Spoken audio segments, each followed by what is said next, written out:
La historia transformadora. ¿Hacia dónde se dirige la historia? Darrow Miller. Otra cosa que vamos a examinar, o mejor dicho, el siguiente ejemplo del impacto de una cosmovisión, es verla en relación con el tiempo y con la historia. Podríamos hacernos una sencilla pregunta: ¿hacia dónde se dirige la historia? Asumimos que todas las culturas que hay en el mundo ven el tiempo de la misma manera que nosotros. Pero no es cierto. Al tener una herencia judeocristiana, nuestra cultura ve el tiempo en función de pasado, presente y futuro. Pero esto no es así cuando hablamos del secularismo o del animismo. En un marco de pensamiento secular, no hay creador, ni cielo, ni infierno. No hay vida en el más allá. Solo se tiene una sola vida. Y lo que tenemos en esta vida es momentáneo. Usamos este reloj de arena como símbolo de la noción del hombre moderno, del tiempo y de la historia. El tiempo se acaba y así, cada día que vives estás más cerca de que la arena del reloj se acabe. Recuerdo mi primer año de universidad en una clase de sociología donde el profesor entró en el aula y caminó hacia el escenario y se acercó al micrófono. Miró y había alrededor de 250 estudiantes de nuevo ingreso y miró a la clase y les preguntó: ¿cuál es el propósito de la vida de un niño que muere en la infancia?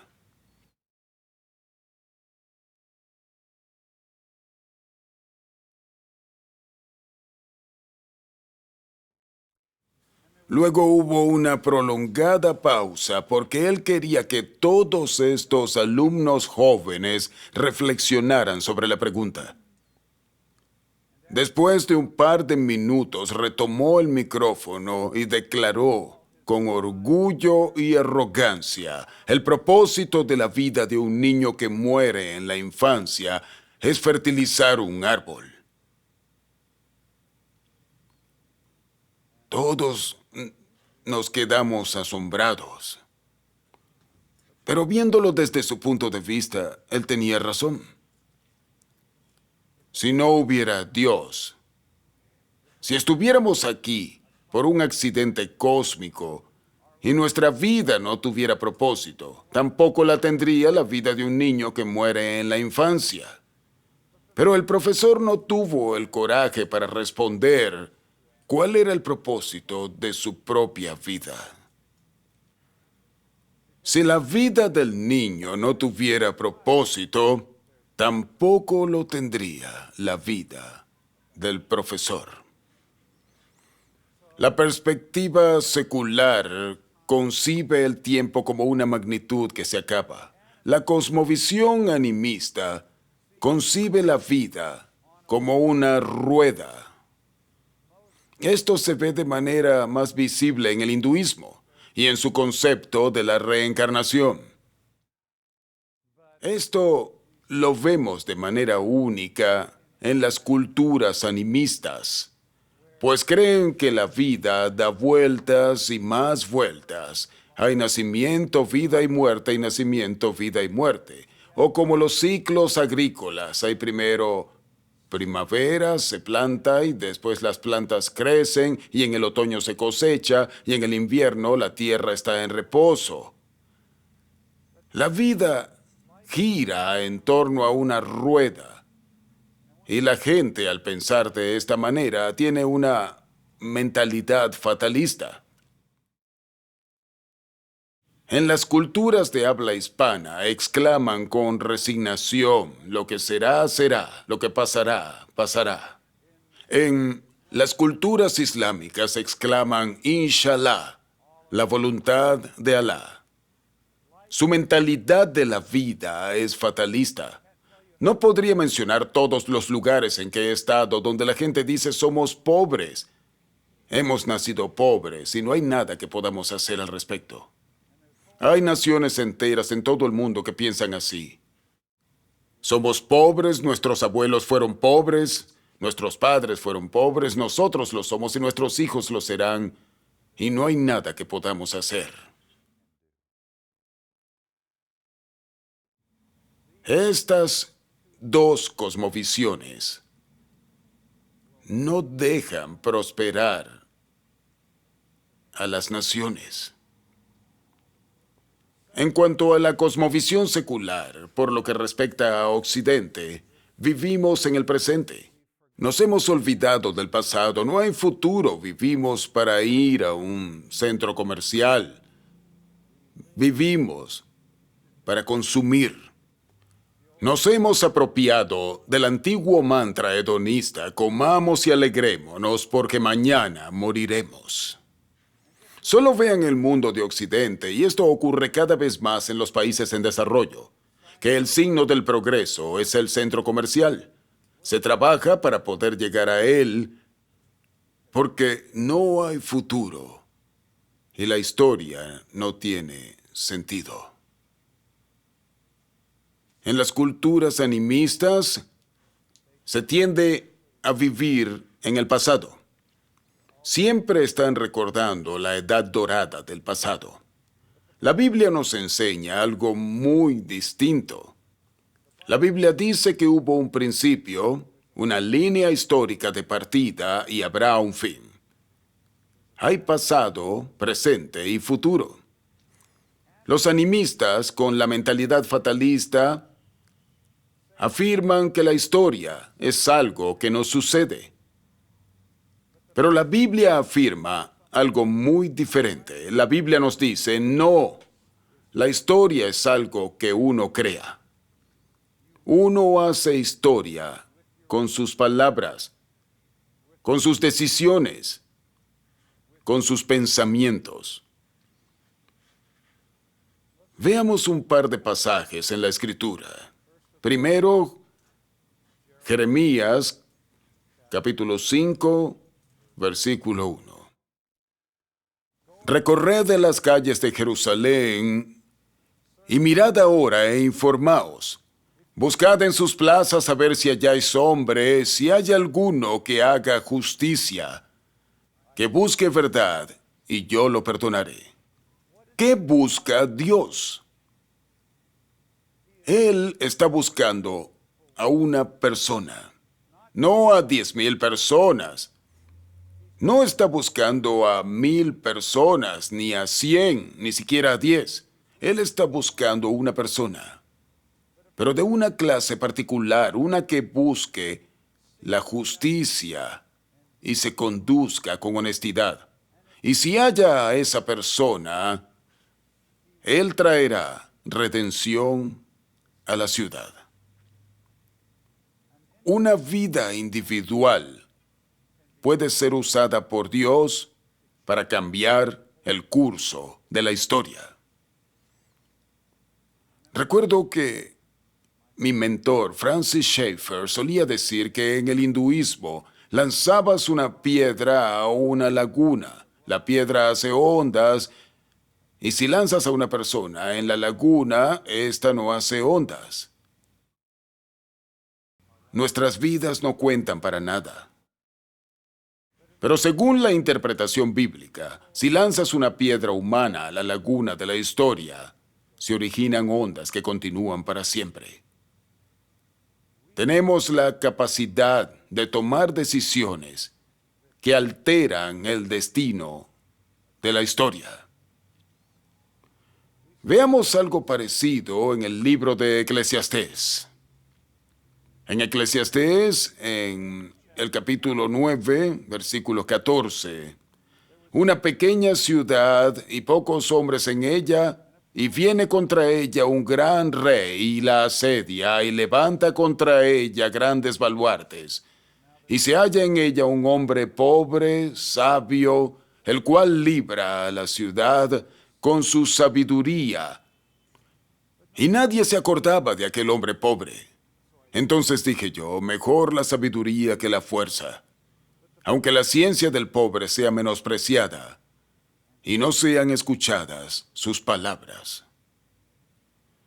Me encanta esta historia. Tienes a una pequeña ciudad que está rodeada por un rey poderoso que con su ejército la asedia. ¿Qué usó Dios para salvar a esa ciudad? Un hombre. ¿Y qué tenía aquel hombre? ¿Tenía mucho dinero? No, era pobre. ¿Tenía un ejército grande? No.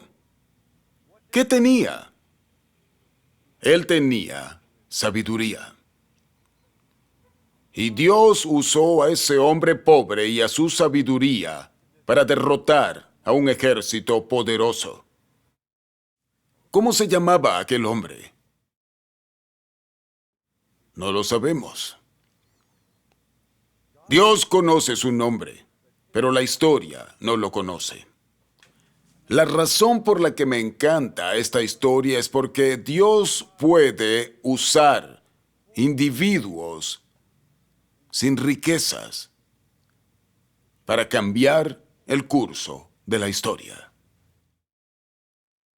Una vez estaba compartiendo estas cosas en Ruanda hace algunos años y una joven se acercó a mí y su nombre era Helen. Y ella me dijo, Darrow, ¿contarías mi historia? Y le dije, Helen, si me cuentas tu historia, lo haré. Y entonces ella me dijo su historia. Por los últimos 10, 12 o quizá 14 años, miles y miles de personas en todo el mundo han oído la historia de Helen. Cuando Helen tenía alrededor de 18 años, vivía en Kigali y era muy pobre, tanto que no tenían electricidad en su casa, pero tenían una lámpara de aceite que usaban para ver en la oscuridad durante las noches. Una noche, Helen notó que el aceite de la lámpara se estaba acabando. De modo que se puso a llenar de nuevo la lámpara y mientras lo hacía, la lámpara explotó. El aceite hirviendo se extendió por sus brazos y manos. Y estaba gritando. Estaba asustada. Y su familia apagó el fuego. Su hermano le llevó al hospital.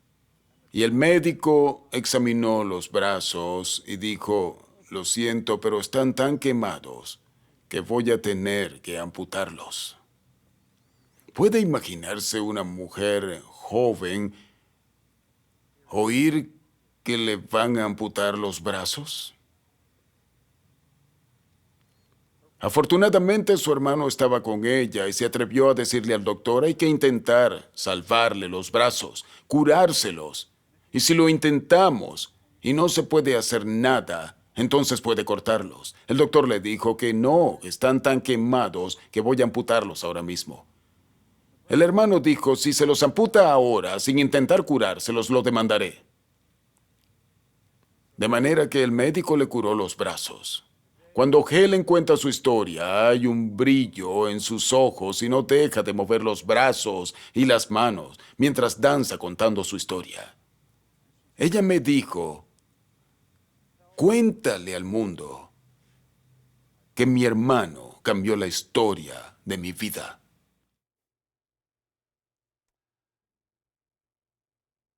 Su hermano cambió la historia de su vida.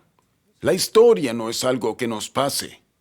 La historia es algo que uno hace.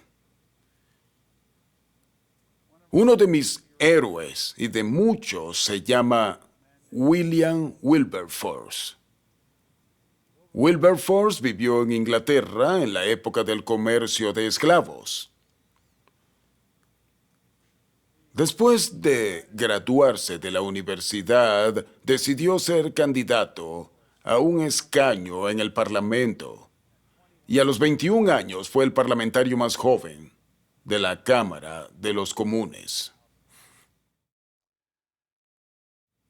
Cuando tenía alrededor de 24 años, se convirtió al cristianismo. Y cuando tenía 27, escribió en su diario que Dios le había hecho un llamado que consistía en liderar la lucha para poner fin a la esclavitud y para civilizar a la sociedad británica. Wilberforce se lanzó a dar conferencias por toda Inglaterra, comenzó a unirse con gente que estaba involucrada con el movimiento para liberar a los esclavos. Y año tras año escribía textos legislativos para poner fin a la trata de esclavos, y todos los años sufría una derrota gloriosa. Año tras año, Wilberforce trabajó para acabar con la esclavitud. 43 años después de recibir el llamado de Dios a su vida, y a pesar de todos sus esfuerzos, esa ley de la esclavitud aún imperaba en el país. 3 noches antes de morir, Wilberforce se hallaba en su lecho de muerte. Recibió una noticia desde Londres, en la que se le anunciaba que el Parlamento había promulgado la ley que liberaba a los esclavos y acababa con la esclavitud en el Imperio Británico. 43 años. ¿Qué usó Dios a un hombre? No solo a un hombre, sino que un solo hombre fue la voz del movimiento que puso fin a la esclavitud. ¿Para qué lo hizo Dios a usted? Dios nos ha creado a cada uno para ocupar un lugar en la brecha en alguna parte. ¿Cuál es la brecha en la que usted debe apostarse? ¿Por un individuo? ¿Por una familia? ¿Por una comunidad? ¿Por su nación? ¿Y para qué ha sido usted creado? What have you been made